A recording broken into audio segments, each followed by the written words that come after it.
You're not overwhelmed, you're awakening. And the world has no idea how powerful that makes you. There's a reason you feel everything so intensely, why a simple moment hits you harder, why silence speaks louder, why people's intentions echo inside you long before their words do. And here's the uncomfortable truth no one ever dared to tell you.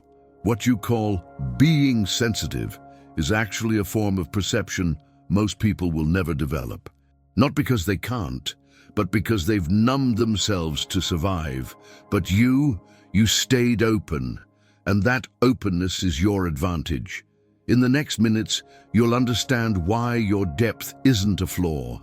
It's a higher form of awareness, why your intuition is so accurate, why you absorb emotions like signals, and most importantly, how to transform this gift into clarity, strength, and emotional mastery faster than you ever thought possible. This isn't about fixing you. It's about finally showing you the truth. You feel what others don't because you were built to see what others can't. And once you understand how to use this gift, nothing about your life will remain the same. He once carried his sensitivity like a heavy backpack, unsure why the world felt louder to him than to everyone else. But sensitivity, real sensitivity, isn't noise. It's depth sharpening his awareness. It's like having a finely tuned antenna that picks up emotional frequencies others can't perceive. Most people rush through life with dull perception, but he walks with intuition guiding every step.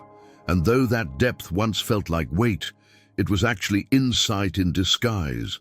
The moment he recognized this truth, the burden began to shift. Not disappear, shift, lighten, transform. There was a time when he believed his empathy made him fragile, as if caring deeply meant breaking easily. But empathy, when understood, becomes emotional alchemy, turning raw feelings into wisdom. Think of a musician who hears tiny variations in sound. Others call it overreacting. But to him, it's mastery. That's what sensitivity is. Not weakness, but the courage to feel fully. And courage isn't loud, it's steady, quiet, rooted. It's the type that leads to transformation long before logic catches up. This is why his depth was never a flaw. It was a signal. Someone once told him to stop taking things so seriously, not realizing his perception simply saw further than theirs. It's like noticing a crack in a bridge before anyone else sees it. Intuition works ahead of time, and if he used that insight intentionally, he'd prevent emotional disasters others walk straight into. One practical way he learned to harness this was journaling moments when he sensed something before it happened. The pattern became undeniable. Sensitivity wasn't a burden. It was an early warning system, a compass disguised as a bruise. He eventually realized the heaviness he felt wasn't from feeling too much, but from trying to feel less just to fit in. It takes courage to stop dimming your awareness in a world addicted to emotional shortcuts. But when he finally allowed himself to feel without apology, something remarkable happened. Life stopped feeling like a weight and started feeling like a message. Each emotion carried information, each discomfort carried direction. What once felt overwhelming became a map pointing him toward transformation and toward the person he was becoming. So the burden became light the moment he understood it was never meant to be carried, it was meant to be read. Sensitivity was a language, depth was the vocabulary, and intuition was the voice translating it all. And when someone learns to read their internal signals with clarity, they begin moving through life differently, slower but sharper, softer but stronger. This shift is subtle at first, but undeniable, because once he embraced the gift, another truth started emerging, one that would lead naturally into the next revelation about his perception. He used to think his sensitivity was just a quirk, an inconvenient trait that made life harder. But over time, he noticed something undeniable. Sensitivity didn't just help him feel, it helped him see. It was a sacred vision, a deeper awareness that turned ordinary moments into extraordinary insight. While others only registered the surface, his perception picked up the emotional texture beneath things. His intuition caught a shift instantly. And that depth wasn't an accident. It was a gift carved into him from the start. This kind of empathy is like walking through life with night vision goggles. Where others stumble in the dark, he moves with quiet clarity. He can sense tension before it becomes conflict, sadness before it becomes withdrawal, change before it becomes visible. And this ability, when used intentionally, becomes emotional alchemy. One practical way he learned to refine this skill was studying human micro-expressions. Books like What Everybody Is Saying cracked open a whole new world of insight. Suddenly, what he sensed intuitively made logical sense too. He started realizing that this vision wasn't something to hide. It was something to protect. People who lack depth sometimes mock those who see too much. Not because they're right, but because they're uncomfortable. It's like trying to explain color to someone who has only seen in black and white. His perception was richer, fuller, layered. And with that awareness came courage. The courage to trust what he saw, even when others dismissed it. Slowly, he stopped second-guessing himself. His sensitivity became a lighthouse, not a liability. At times, he would sit in crowded places just observing quietly. While everyone else moved fast, he noticed small details that revealed entire stories. A person tapping their foot too quickly, a smile that faded a second too soon, a voice slightly tight with hidden fear. These observations weren't random. They were messages his intuition translated effortlessly. And the more he honored this sacred vision, the more transformation he experienced, because he was no longer blind to the truth behind people's masks. And that's when he finally understood this sensitivity he carried wasn't fragile. It was precise. It gave him access to a hidden layer of life most people never learn to see. It connected him to the world, not through noise, but through meaning. And even though this vision brought clarity, it also brought him closer to a deeper realization, one that would soon reveal how the world speaks to him in ways others can't hear, guiding him toward the next layer of awareness waiting just ahead. He often felt something long before he could explain it, an internal echo, subtle but undeniable. It wasn't anxiety, it wasn't imagination, it was intuition whispering truths his mind hadn't caught up to yet.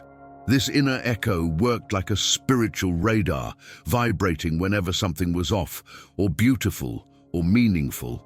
While most people needed evidence, he only needed a moment of awareness to sense the direction life was pointing him toward.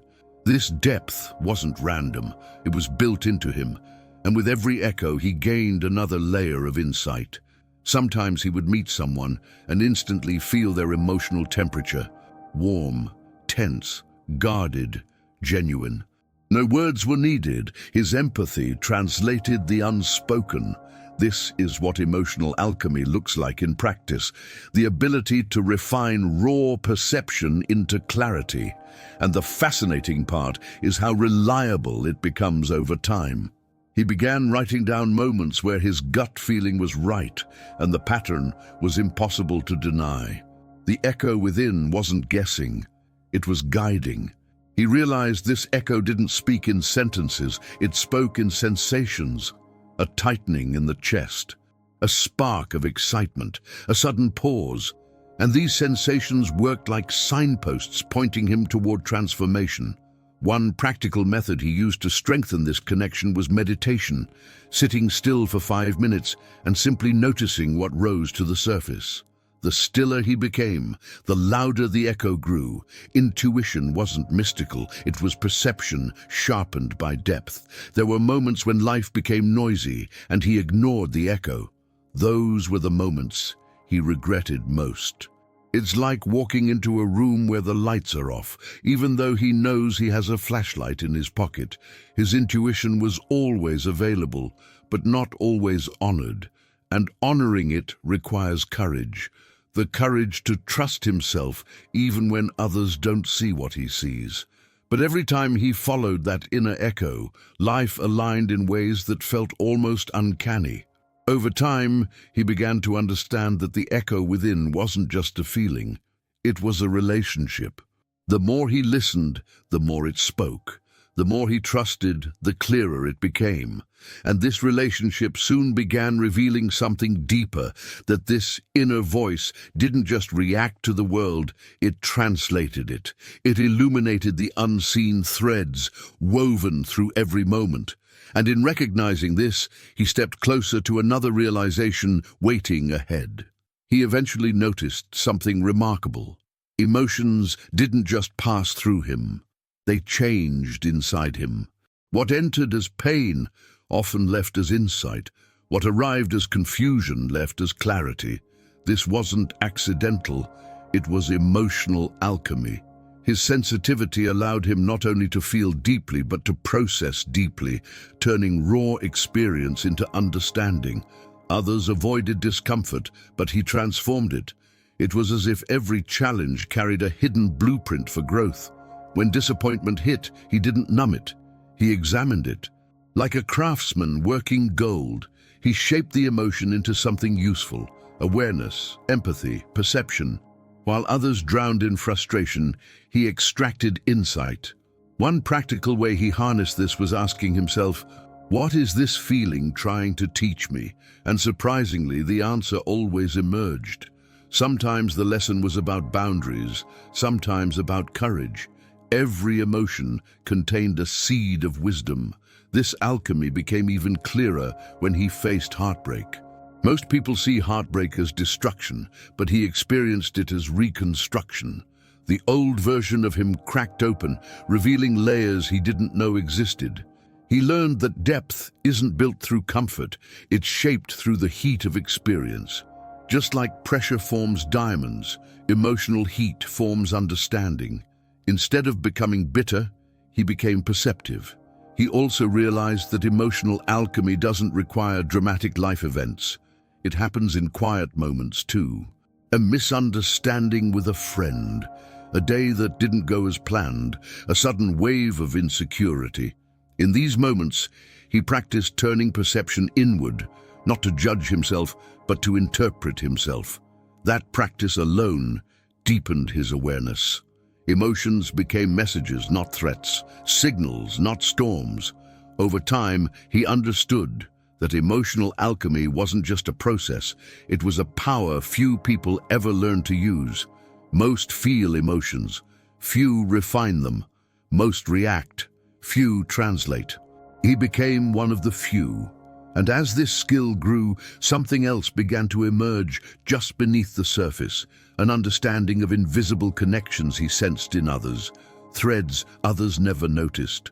He often sensed the emotional threads connecting people long before anyone acknowledged them. A shift in tone, a slight hesitation, a silence too heavy to be accidental. His sensitivity read these threads as clearly as if they were written. While others focused only on words, he felt the energy beneath them. This depth turned every interaction into a conversation happening beneath the surface. His intuition didn't ask for permission. It simply revealed what was already there. These threads appeared everywhere, between a couple pretending everything was fine, between co-workers avoiding an unspoken tension, between friends silently drifting apart. He perceived what others preferred to ignore. At first, he wondered if it was a curse, being aware of realities no one wanted to face. But over time, he realized this perception wasn't meant to overwhelm him. It was meant to guide him. It offered empathy where others offered indifference. In practical terms, he learned to trust these threads. If someone's smile didn't match their eyes, he reached out. If a conversation felt off, he paused and listened deeper. One exercise he used was observing interactions in public spaces, cafes, airports, parks.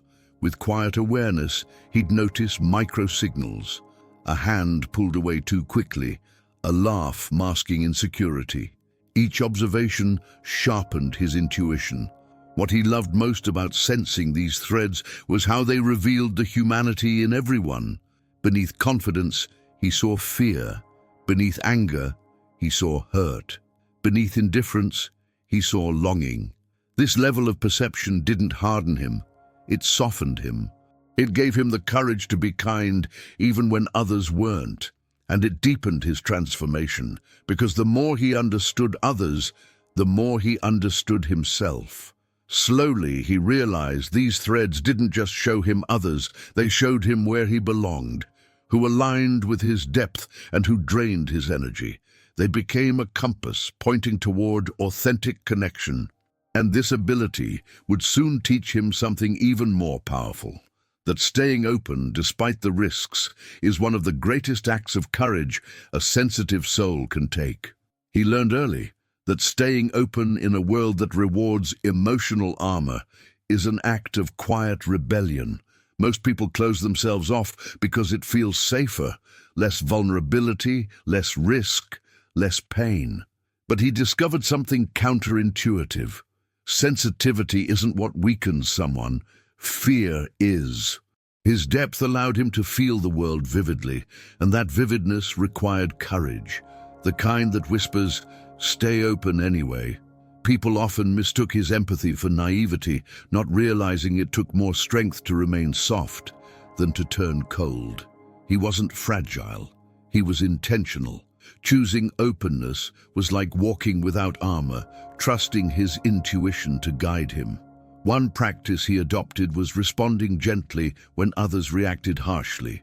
This wasn't weakness, but emotional alchemy. Instead of absorbing chaos, he transformed the moment with awareness. Of course, staying open didn't mean letting everyone in. It meant choosing connection consciously.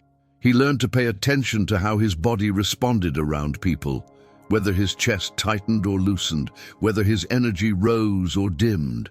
These sensations became his compass, a form of intuition that protected him better than walls ever could. Openness paired with awareness proved more powerful than any defense. Staying open also meant embracing emotional highs and lows as part of his depth. When joy came, he felt it fully.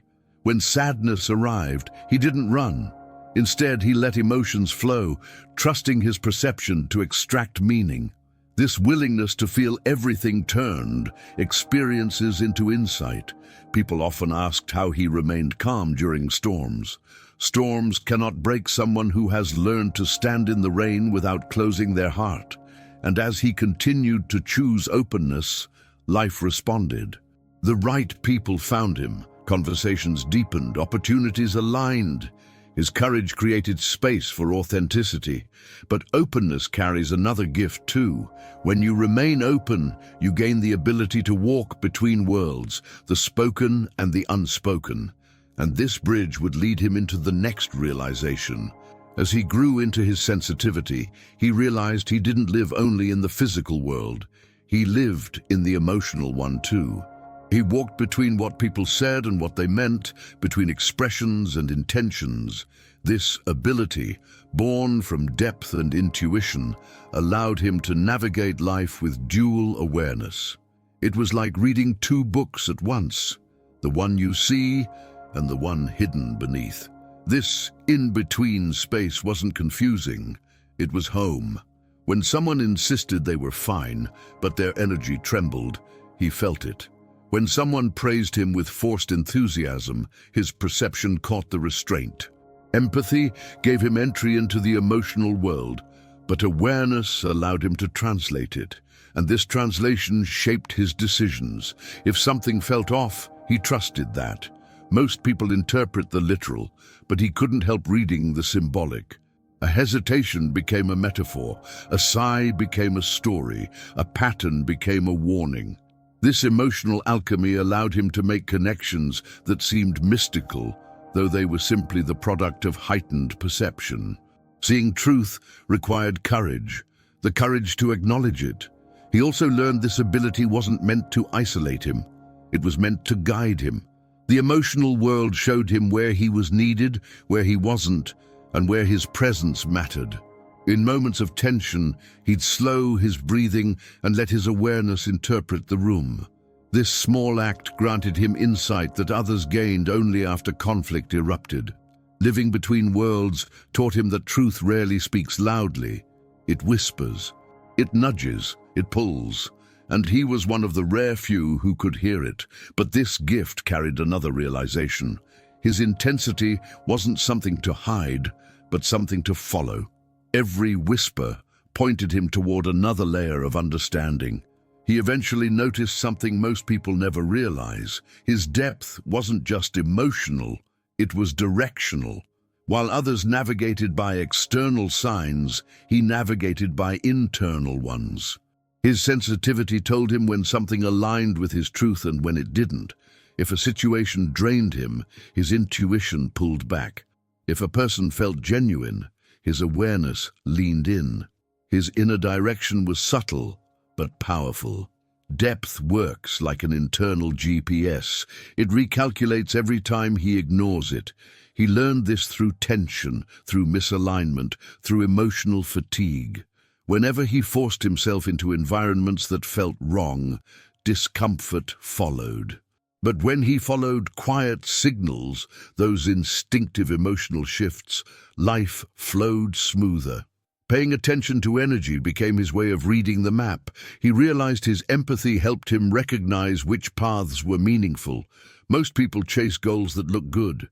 He pursued what felt true. It was like being guided not by trail markers, but by the wind, subtle, invisible, yet accurate. Living with this perception allowed him to make decisions others saw as bold, though they felt completely natural to him. This navigation required courage. Depth often led him in directions society didn't. While others valued speed, he valued alignment. While others sought approval, he sought authenticity. And each time he honored his inner direction, peace increased, clarity sharpened, opportunities unfolded. People asked how he always seemed to just know. He didn't know logically, he knew instinctively. This map evolved as he did. The more he trusted it, the more detailed it became. And eventually, it began pointing him toward something bigger, the paradox at the heart of his nature. Because depth as direction is powerful, but what happens when that depth conflicts with the world's expectations? That question led him into his next realization. He lived inside a paradox most people never understood. The more he felt, the stronger he became. To outsiders, his sensitivity looked like fragility, but inside, it shaped resilience. His depth allowed him to absorb the world, interpret it, and rise with clarity others lacked. The empath's paradox is simple. What appears as weakness is actually emotional strength refined over time. This paradox became especially clear during conflict. While others exploded or shut down, he processed. His empathy saw the hurt behind anger, the fear behind withdrawal, the longing behind silence. And because he saw deeper, he reacted wiser. Transforming chaos into insight became second nature. He could diffuse tension by naming the truth no one else could feel. He also realized the paradox had another layer. He felt things intensely yet recovered quickly.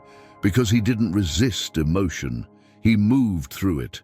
Letting sadness wash in and wash out gave him resilience. Others cracked under pressure because they held everything in. He transformed pressure into understanding. His depth wasn't drowning him, it was teaching him how to breathe underwater. The paradox showed up in relationships too. He connected deeply, but detached gracefully when necessary. People assumed deep feelers cling, but he didn't. His awareness sensed when something was misaligned. His courage allowed him to walk away without resentment. Loving fully without losing himself became one of his greatest strengths. Over time, he realized this paradox was not a flaw to explain. It was a strength to embody. Feeling deeply gave him insight. Insight gave him direction. Direction gave him transformation. And this cycle shaped him into someone others came to for truth. But the paradox carried one final message. His sensitivity was a signal pointing towards something even greater. He eventually discovered that his sensitivity wasn't random, it was a signal. Every emotion, every shift in energy, every intuitive nudge carried information. Most people dismissed subtle cues. He learned to read them like signs. His depth gave him awareness that nothing he felt was just a feeling. Everything had meaning. Everything pointed somewhere. He realized sensitivity functions like an internal navigation system, guiding him toward alignment and away from chaos. If a situation drained him, intuition redirected him. If a person brought peace, empathy recognized safety. Even discomfort carried insight. It was emotional alchemy happening in real time. Asking, "What is this feeling trying to tell me?" turned confusion into clarity. As he followed these signals, he noticed he made wiser decisions. He avoided people who drained him, moved toward experiences that expanded him, built environments that supported his depth. His perception filtered truth from noise. The more he leaned into sensitivity, the less chaotic life felt. What once overwhelmed him now guided him. He learned that this sensitivity signal evolved with him. The more he grew, the more refined his intuition became. It was like tuning a radio. Each adjustment brought clearer sound. He developed courage not by ignoring emotions, but by honoring them. Strength built from awareness isn't loud, it's steady and grounded. And so his sensitivity became both the voice and the guide. It shaped how he loved, chose, and moved. And even though he understood its power now, he sensed something else rising beneath it. The realization that knowing the signal is only the first step. The next step is learning how to shape the life he truly wants. In the end, everything revealed here leads to one truth. Your sensitivity is not a burden you carry. It's a power you're meant to use. All the depth, intuition, empathy, and awareness you've felt your whole life were never random. They were training, preparation, the quiet shaping of someone who sees further, feels deeper, and transforms faster than the world ever expected. But none of this matters if you walk away unchanged. Your transformation begins when you decide to trust your inner signals instead of silencing them. So ask yourself with honesty, what part of your life have you been ignoring because you were afraid of what you might feel? Where is your intuition begging you to go next? And what would happen if, just this once, you trusted your depth more than your fear? You already know the answers. They live within you, waiting. And if this message resonated, it's because you're standing at the edge of a new version of yourself. One defined not by how much you feel, but by what you choose to do with everything you feel. So, take a breath, step forward, use the gift you've been trying to hide. And before you go, don't forget to subscribe to Mind's Silent Echo and activate the notifications. This is only the beginning of unlocking your inner world, and you won't want to miss the next step of your transformation.